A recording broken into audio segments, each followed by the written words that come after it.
दोस्तों, ये बात तो आपको मालूम होगी कि कर्मों का फल और भाग्य का लिखा कभी नहीं मिटता।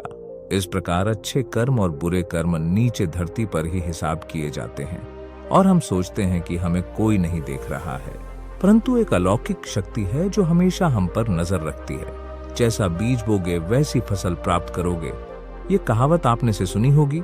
जैसा कर्म करोगे वैसा ही आपको फल प्राप्त होगा। लेकिन आप इस बात का यकीन करते हैं क्या कि जैसा कर्म करते हैं वैसा फल भी मिलता है? आज इस कहानी के माध्यम से समझते हैं। दोस्तों, ये कहानी बड़ी ही शिक्षाप्रद, महत्वपूर्ण और ज्ञानवर्धक है। आपसे निवेदन है कि हमारे साथ में बने रहें। नमस्कार दोस्तों, बी इंस्पायर्ड चैनल में आपका दिल से स्वागत है। बहुत समय पहले की बात है, एक गांव में राम नाम का किसान रहता था। उसके परिवार में राम और उसकी पत्नी थे। एक दिन में किसान और उसकी पत्नी अनाज बेचने के लिए दूसरे नगर गए थे। जब वे अनाज बेचकर उस नगर से अपने नगर आ रहे थे, तब वे अनजान शहर में एक सुनसान रास्ते पर दूसरे राज्य की सीमा से निकले तो उन्हें रास्ते में कुछ डाकू मिले। उसके और उसकी पत्नी के पास जो कुछ भी था वे सब लूट गए। इस तरह किसान और उसकी पत्नी को डाकुओं ने भिखारी बना दिया। डाकू तो चले गए, लेकिन किसान और उसकी पत्नी वह दोनों चिंता में पड़ गए और सोचने लगे कि आगे क्या किया जाए। एक तो अनजान शहर और अनजान शहर में दोनों के पास कुछ नहीं था। किसान अपनी पत्नी को लेकर शहर की तरफ बढ़ने लगा। उसे यह चिंता खाए जा रही थी कि मैं क्या करूंगा और करूं तो करूं कैसे। वह इसी चिंता में नगर की ओर चला ही जा रहा था कि उसे महात्मा की एक कुटिया दिखाई दी। राम अपनी पत्नी के साथ महात्मा की कुटिया की ओर चला गया। कुटिया के पास महात्मा कुछ शिष्यों को प्रवचन दे रहे थे। महात्मा को देखकर किसान सोचने लगा, क्यों ना इन साधु महाराज को अपनी समस्या बताऊं, शायद मेरी समस्या का ये कुछ समाधान कर दें। ऐसा विचार करके वह साधु महात्मा के पास पहुंच गया और प्रणाम किया। फिर बहुत ही विनम्र स्वर में उसने अपनी समस्या महात्मा को बताई और फिर कहने लगा, महाराज, यदि किसी तरह मेरी पत्नी को किसी सेठ के पास गिरवी रख मुझे कुछ पैसे दिलवा दे तो आपकी बड़ी कृपा होगी। साधु ने किसान की बात सुनी तो उसे उस किसान पर दया आ गई। साधु ने उसे अपने परिचित सेठ के बारे में बताया और उसके पास जाने को कहा। किसान अपनी पत्नी को लेकर सेठ के पास पहुंच गया और हाथ जोड़कर उसने कहा कि सेठ जी, मुझे पैसों की जरूरत है। मेरे पास गिरवी रखने के लिए कुछ नहीं, बस मेरी पत्नी है। मेरी पत्नी को गिरवी रखकर कुछ पैसे मुझे दे दीजिए। मैं इन पैसों से कोई व्यापार कर आपको ब्याज के साथ पैसे वापस कर दूंगा और अपनी पत्नी को क्षुद्धा ले जाऊंगा। सेठ ने जब उस किसान की बात सुनी तो वह पैसे देने के लिए तैयार हो गए और पैसों के बदले में किसान की पत्नी को अपने पास गिरवी रख लिया। किसान सेठ के पास अपनी पत्नी को गिरवी रखकर कर्ज लेकर व्यापार करने के लिए चला गया। राम ने उन पैसों से अनाज का व्यापार शुरू कर दिया। वह अब किसान से व्यापारी बन गया। अब सस्ते दाम में किसानों से अनाज को खरीदता था और दूसरे जरूरतमंद किसानों को महंगे दाम पर बेच देता था। राम ने इस प्रकार अच्छा मुनाफा कमाया और वह 8 महीने बाद उसी नगर वापस पहुंचा जहां उसने सेठ को अपनी पत्नी गिरवी रखी थी और उसने जाकर सेठ को कहा कि आप अपना हिसाब कर अपने पैसे ले लीजिए और मेरी पत्नी मुझे वापस लौटा दीजिए। यह सुनकर उस सेठ ने कहा, भाई क्या बताऊं, आज से 3 महीने पहले तुम्हारी पत्नी अचानक बीमार पड़ गई और उस बीमारी के कारण तुम्हारी पत्नी की मृत्यु हो गई। मैंने तुम्हारी पत्नी का बहुत इलाज भी करवाया, अच्छे से अच्छे वैद्य को दिखाया, लेकिन मैं फिर भी तुम्हारी पत्नी को नहीं बचा सका। उसने जब उस सेठ के मुंह से सुना तो वह बहुत दुखी हुआ। फिर थोड़ा धीरज रखकर उस सेठ से बोला, सेठ जी, जो होना था वह तो हो चुका है। शायद मेरे नसीब में ऐसा ही लिखा हुआ था। वह मेरे साथ रहती तब भी आयु पूरी होने पर उसे मरना ही होता। होने को कौन टाल सकता है। फिर भी आप अपने पैसे मुझसे ले लीजिए ताकि मुझे इस बात का संतोष हो जाए कि मैंने आपका कर्ज चुका दिया और मैंने अपनी पत्नी को गिरवी रखने के कलंक से खुद को बचा लिया। राम की बात सुनकर सेठ बोला, नहीं भाई, मैं अब पैसे कैसे ले सकता हूं? जब मैं तुम्हारी अमानत तुम्हें नहीं लौटा सकता तो पैसे वापस लेने का मुझे कोई हक नहीं। राम ने बार बार सेठ से अपना कर्ज वापस लेने का आग्रह किया, पर वह नहीं माना। उदास भाव से राम जब वहां से निकला तो फिर रास्ते में उसी स्थान पर पहुंच गया जहां पर साधु महात्मा से पहली बार मिला था। हमेशा की तरह साधु महात्मा अपने चबूतरे पर बैठ अपने शिष्यों को प्रवचन दे रहे थे। राम अपने मन की शांति के लिए वहीं पर जाकर बैठ गया और प्रवचन सुनने लगा। महात्मा ने जब राम को देखा तो पहचान गए और उसका हालचाल पूछने लगे। राम ने पूरा घटनाक्रम साधु महात्मा को बता दिया। वे एक सिद्ध महात्मा थे। राम की बात सुनकर साधु ने कहा, वो सेठ ने तेरे साथ धोखा किया है। तेरी पत्नी निश्चित रूप से जीवित है। तेरी पत्नी को या तो उस सेठ ने अपने घर में छुपा लिया है या फिर उस सेठ ने तेरी पत्नी को अपने किसी परिचित के यहां दूर किसी जगह पर भेज दिया। अब तू ऐसा कर, यहाँ के राजा के पास चला जा और राजा के दरबार में जाकर प्रार्थना करना कि राजा साहब मेरी पत्नी को सेठ से दिलवा दो, क्योंकि उस नगर का जो राजा है वह बहुत ही बुद्धिमान है। वह निश्चित ही तेरी पत्नी को सेठ पर जोर डालकर दिलवा देगा। उसके दरबार में ही तुम्हारा फैसला होगा।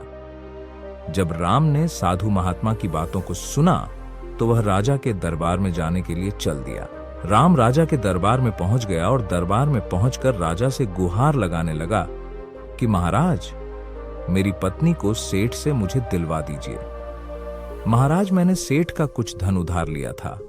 बदले में अपनी पत्नी को सेठ के पास गिरवी रखकर गया था। जब मैं धन लेकर अपनी पत्नी को उसके पास से एक छुद्धाने गया तो वह कह रहा है कि उसका देहांत हो गया है, झूठ बोल रहा है। उसकी प्रार्थना से होकर सेठ को राजा ने दरबार में बुलाया और पूछा, क्या यह बात सच है कि यह किसान कुछ रुपयों के बदले में अपनी पत्नी को तुम्हारे पास गिरवी रखकर गया था? सेठ ने स्वीकार करते हुए कहा कि हां राजन, किसान की यह बात बिल्कुल सच है। राजा ने फिर कहा, तुम उसकी पत्नी को क्यों नहीं लौटा रहे हो? राजा की बात पर वह बोला, कैसे लौटा सकता हूं महाराज? मैंने इसका किसान को बता तो दिया कि आज से 3 महीने पहले उसकी पत्नी की मृत्यु हो चुकी है। महाराज, अब मैं यमराज के पास जाकर तो इसकी पत्नी को वापस नहीं ला सकता।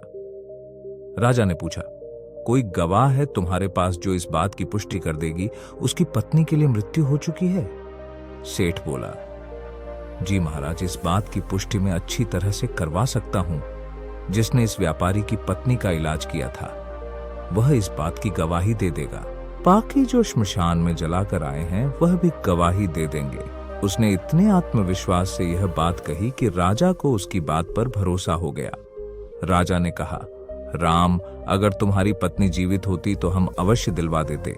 अब तो हमारी भी मजबूरी है। इस प्रकार राजा ने किसान को समझा बुझाकर वापस भेज दिया। किसान फिर से साधु महात्मा के पास पहुंच गया और जो कुछ दरबार में राजा और सेठ ने कहा वह बता दिया। ज्ञानी महात्मा ने कहा, मैंने राजा को इतना भी लापरवाह नहीं समझा था। मुझे दुख है कि उसने तुम्हारे साथ न्याय नहीं दिया। उस राजा ने सेठ की बातों पर यकीन किया और तुमको समझा बुझाकर मेरे पास वापस भेज दिया। अब तुम मेरी एक बात सुनो। एक बार फिर से राजा के पास जाओ और उसे कहना कि सिर्फ 3 घंटे के लिए अपनी गद्दी पर मुझे बैठने का अधिकार दे दो। तब मैं राजा को बताऊंगा कि न्याय कैसे किया जाता है। जैसा साधु महात्मा ने कहा था उसने राजा से जाकर कह दिया है। राजा ने किसान की यह बात सुनी तो राजा ने कहा, मुझे 3 घंटे के लिए राजगद्दी छोड़ने में कोई ऐतराज नहीं है। यदि ऐसा करने से तुम्हें न्याय मिल जाएगा तो मैं 3 घंटे के लिए महात्मा के लिए राजगद्दी छोड़ दे दूंगा। तुम उन महात्मा को दरबार में ले आओ।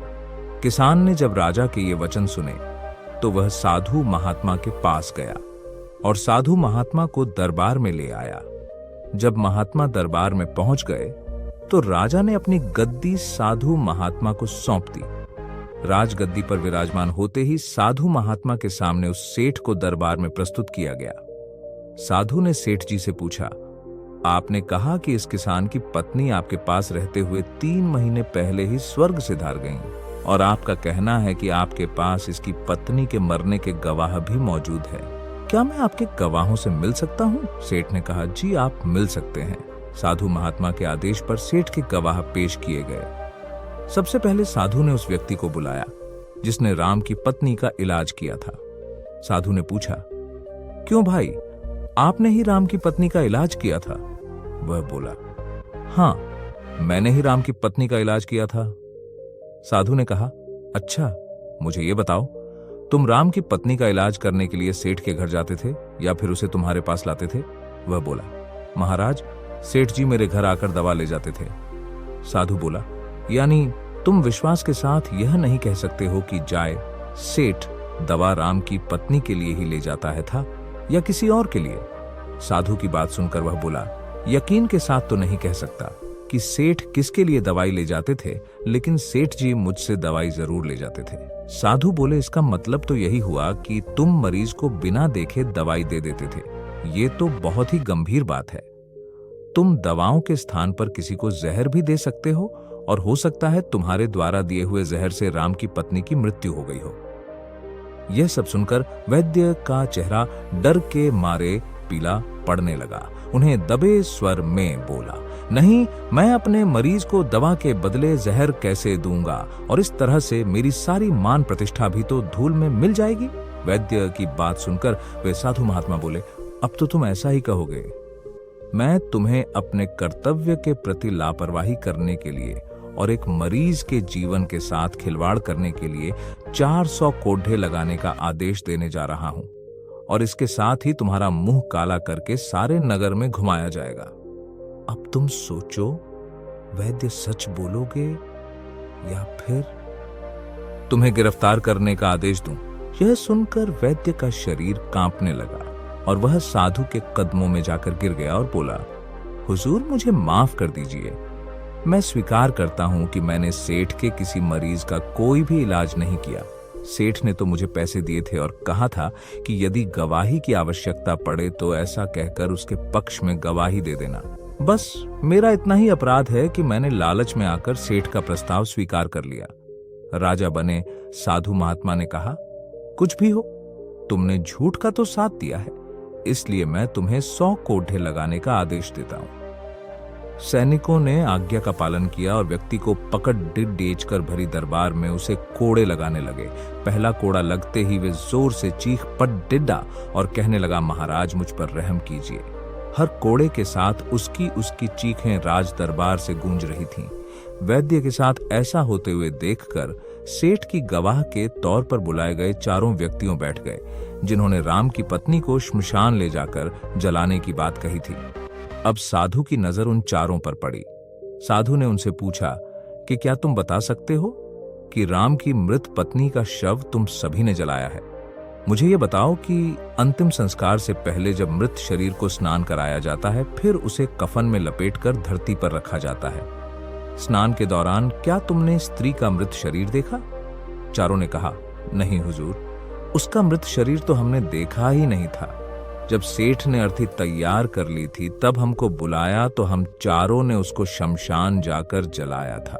4 गवाह की बात सुनकर साधु बोले, और तुमने यह जानना भी जरूरी नहीं समझा कि अर्थी में कोई मृत मनुष्य लेटा है, या हो सकता है कि किसी जहरीले पदार्थ से बेहोश व्यक्ति उस पर लेटा हुआ हो और तुमने जाकर उसे श्मशान में जला दिया हो।